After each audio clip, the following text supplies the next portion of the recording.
as aspas do presidente do Coringão, Augusto Melo, que falou sobre Memphis Depay, os vencimentos, o contrato do jogador, né, que a gente até passou no programa de ontem aqui no Bate Pronto. Saiu o contrato do Memphis Depay, quanto que o Corinthians está arcando com esse negócio e quanto que a patrocinadora também está bancando do Memphis Depay.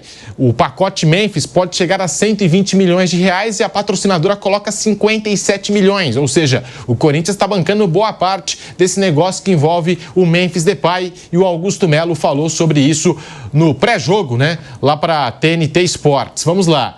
Abre aspas para Augusto Melo, presidente do Corinthians.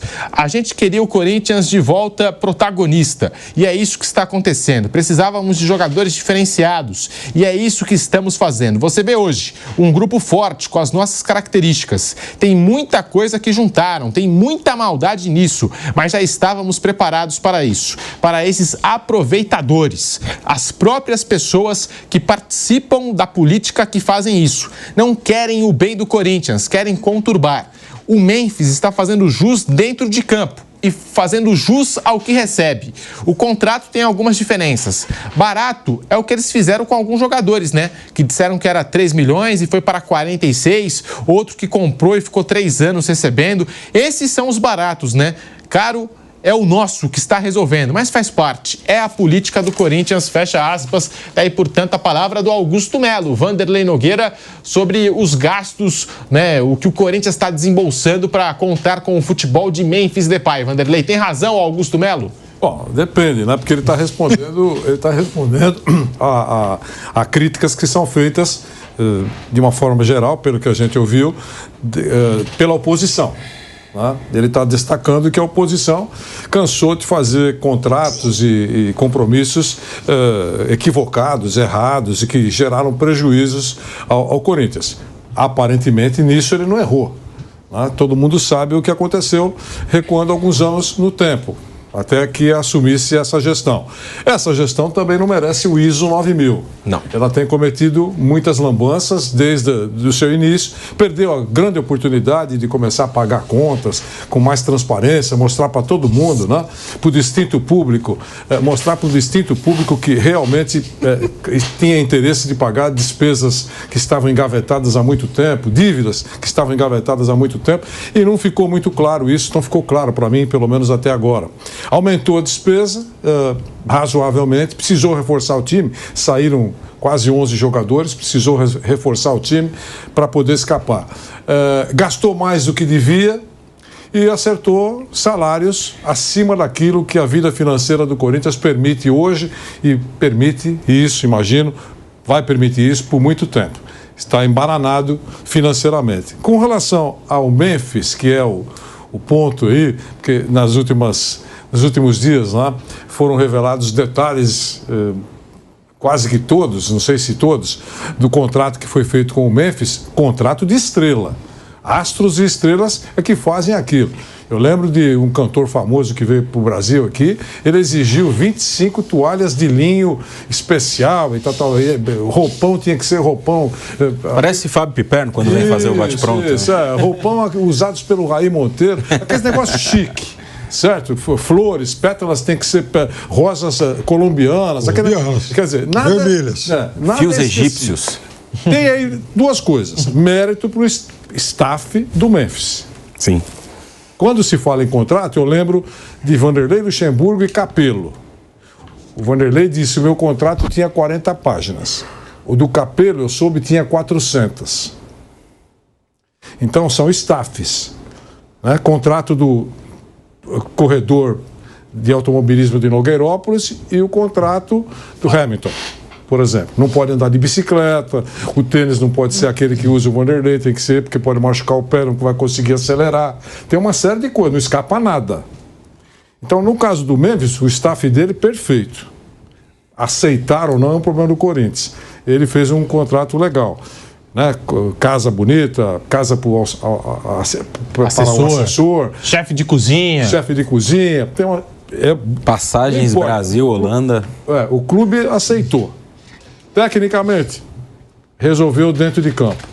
A minha dúvida é o seguinte: o discurso que eu ouvi, aquele que me fez, digamos, fez bem para o ouvido, né? vai chegar um cara muito importante e o patrocinador vai pagar a conta. Depois chegou a história de que não era a conta toda. Mas tudo bem. Se era um salário, por exemplo, de um jogador importante no Corinthians, que recebe bem e não está resolvendo, e é o patamar do Corinthians, que vai pagar para o Memphis e está resolvendo, ótimo, foi uma boa sacada essa, o patrocinador pagar boa parte da conta. Quando aparecem todos esses números aí, e não vai ficar um volume importante na vida do Corinthians, eu fico em dúvida. Ele resolve em campo, é bom, ele mais 10, tudo. Agora, o dinheiro não. Eu sei que o Corinthians tem uma área lá bonita, grande, lá, mas mesmo não tem pé de dinheiro plantado lá. Uma hora essa conta chega, também essa conta chega. Então é preocupante. Se o Corinthians vai conseguir segurar essa barra, arranjar maneiras que a gente desconhece, né? A imensa maioria desconhece como é que pode pagar a conta, qual é a receita real. Muita gente entende que os balanços dos clubes não são assim absolutamente transparentes, não registram inteiramente a verdade financeira das agremiações. Então eu não sei. Agora, é alto para um clube que tem uma grande dificuldade financeira. Piperno, Raí Monteiro, para a gente passar a régua aqui no assunto Corinthians, né? Para mim o Augusto Melo falou e não falou. Sabe, assim, ficou nada. Só na guerra política ali dentro do clube que ele está vivendo, nessa turbulência política no Parque São Jorge, mas ele... o Piperno tá aqui, ó. Que isso, ó. Deu uma invasão de câmera. Mas o Augusto, eu acho que ele não justificou ou não explicou como que o Corinthians vai arcar com tudo isso, né? Porque lá no começo, e eu lembro aqui no programa que a gente questionava, e tinha torcedor do Corinthians que falava assim, não, pô, mas é o patrocinador que tá bancando. Pelo que a gente viu desse contrato aí, o patrocinador está bancando parte do salário dos vencimentos do Memphis. A outra parte é o Corinthians que está bancando, Piperno e Raí. Veja bem, então, assim, é um Corinthians que raciocina, que pensa, que se imagina ter aí o status, por exemplo, de um Manchester City, de um PSG, né? Clubes que podem conviver com orçamentos nababescos, contratarem grandes jogadores, né?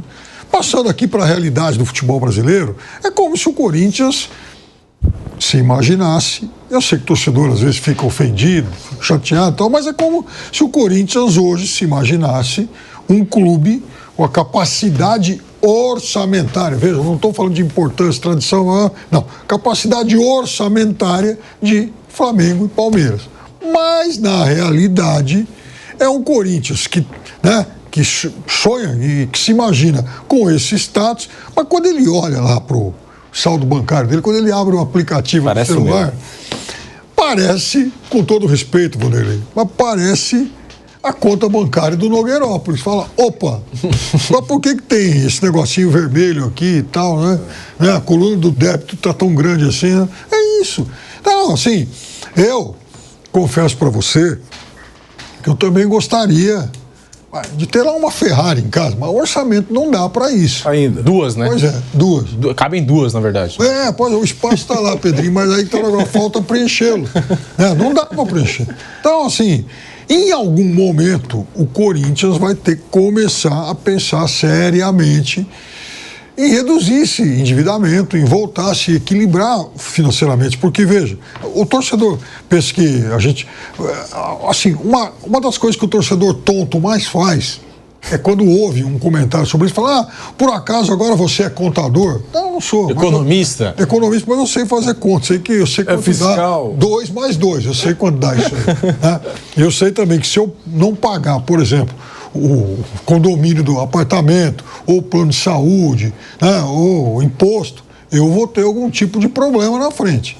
Então, o Corinthians, ele age como se ele não tivesse esse tipo de problema. O torcedor está achando linda essa série de 10 vitórias consecutivas e, repito, aliás, eu destaquei isso no comentário anterior, é um período, sim, do ponto de vista do que o time jogando bola está fazendo, é uma fase auspiciosa, muito boa. Agora, o problema é o seguinte, como é que nós vamos olhar para o futuro? Como é que nós vamos transformar isso aqui em um ambiente, em um clube sustentável? Né? Até porque todo mundo que tem dívida sabe que sobre dívida incide um negócio chamado juros. O Corinthians está pagando todo mês. Isso vai virando uma bola de neve, se em algum momento não der um basta nisso. Então, quando o Corinthians contrata um jogador como o Memphis e anuncia que o patrocinador vai pagar, eu acho ótimo.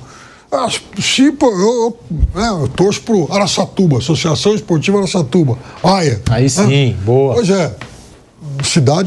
O time da cidade onde eu nasci. Se por acaso amanhã depois alguém do nível do Memphis quiser jogar lá e aparecer, imagina algum pecuarista da cidade para bancar isso aí, ótimo, lindo, o estádio vai ficar cheio. Agora, se esse patrocinador falar, eu pago metade a partir de agora e vocês resolvam a outra metade, aí eu tenho a impressão que a direção do clube vai falar, não dá. Não dá para o nosso bico, para o nosso tamanho. A nossa metade não dá. A nossa metade, Vanderlei, ela ficou grande demais. Então, assim, quando é que o Corinthians vai sair, né, dessa ilha da fantasia para pousar em terra em um ambiente de realismo econômico? Não vai dar para manter esse padrão, essa folia para sempre. A não ser que comece a fazer grandes negócios. Faça uma grande negociação com o Yuri Alberto, apareça algum outro menino aí que passe a ter o preço aí da geração Hendrick, Estevão, lindo isso. Agora, por enquanto, isso não aconteceu. E não vamos esquecer que o Corinthians, tradicionalmente, ele sempre formou muito mais jogadores que o Palmeiras. Por que a fábrica agora está produzindo pouco? E isso é um outro problema também de gestão interna. O Corinthians ganhou, se eu não estou enganado, ganhou 15 edições da Copinha. O Palmeiras só agora venceu a primeira e a segunda em seguida. Ora, então é óbvio que o Corinthians tem muito mais tradição na base do que o Palmeiras. Por que parou de formar esse tipo de jogador? Aí, tá aí o nosso... Esse é um questionamento importante, né? É o questionamento importante sobre a base do Corinthians, né? E até alguns jogadores foram vendidos pelo Corinthians recentemente. E tem também esse questionamento sobre que é uma área o contrato Memphis Depay. Sim. É uma área de disputa política, né, Raí? O contrato do Memphis Depay com o Corinthians também, voltando a ser assunto aqui no Bate-Pronto, Raí. Como disse o Piperno, os torcedores não estão muito aí para essa conversa, né? O cara quer saber, a maioria deles, né? Não tá saindo do meu bolso, pode gastar, eu tô pagando, então gasta, quero saber de ganhar e tal. Beleza, é um ponto de vista respeitável, né? Embora a gente discorde aqui. O Corinthians claramente não tem condições de ter o time que ele tem. O Corinthians não tem caixa para ter o time que ele tem. Não tem condições de pagar 3,4 milhões de reais por mês para o Memphis Depay, 2 para o Coronado, fora os outros, né? Que tem um salário nessa casa aí, Garro, Yuri Alberto, bem próximo disso, né? Então, claramente, pelo que deve e o volume de dinheiro que arrecada, essa conta não fecha, né? O Corinthians tem uma arrecadação muito grande, isso é verdade, mas tem uma dívida muito grande também. Se o Corinthians tivesse uma boa ou uma melhora na sua questão financeira, né? Conseguisse se reestruturar de alguma forma nesse sentido, aí sim ele poderia, como disse o Piperno no início do comentário dele, viver uma vida de Flamengo e Palmeiras nesse momento, fazer grandes investimentos, pagar altos salários, trazer jogadores que esses times podem e têm condições de trazer. Enquanto não, esse problema vai sendo empurrado para frente. Onde ele vai chegar, como vai acabar, a gente não sabe. O que temos até hoje são alguns exemplos, como o Cruzeiro, né? O Cruzeiro acho que é um exemplo interessante nesse sentido. Foi gastando, postergando a sua reestruturação. Deu no que deu. Foi parar na Série B, passou 3 anos por lá, foi vendido a preço de banana, muito menos do que um time do tamanho do Cruzeiro poderia ter sido vendido, e agora aí vai tentando se reestruturar, vai mudando de mão, entrou um investidor e tudo mais, enfim. Eu acho que o futuro do Corinthians com esse modo de trabalhar, que não é de hoje, né? Essa gestão do Augusto não é uma grande gestão, mas as anteriores foram muito mais danosas até aqui. Eu acho que esse modo do Corinthians trabalhar deixa o futuro completamente incerto. O que a gente tem, o que a gente pode fazer é traçar perspectivas curtas. Então, nesse ano, o Corinthians, a tendência, né, se nada mudar, é que tenha um time competitivo, que possa brigar por alguma coisa. Na próxima temporada, com esse modo de viver, não dá para saber, Pedro. Desculpa, só uma coisa só aqui, Pedrinho, que o atento Alisson Rodrigues nos envia. Eu disse há pouco que o Corinthians venceu 11 edições da Copinha, na verdade venceu 15, na verdade foram 11. Então, o Corinthians 11... a seguir nesse ranking aí, Internacional e Fluminense com 5. Palmeiras 2.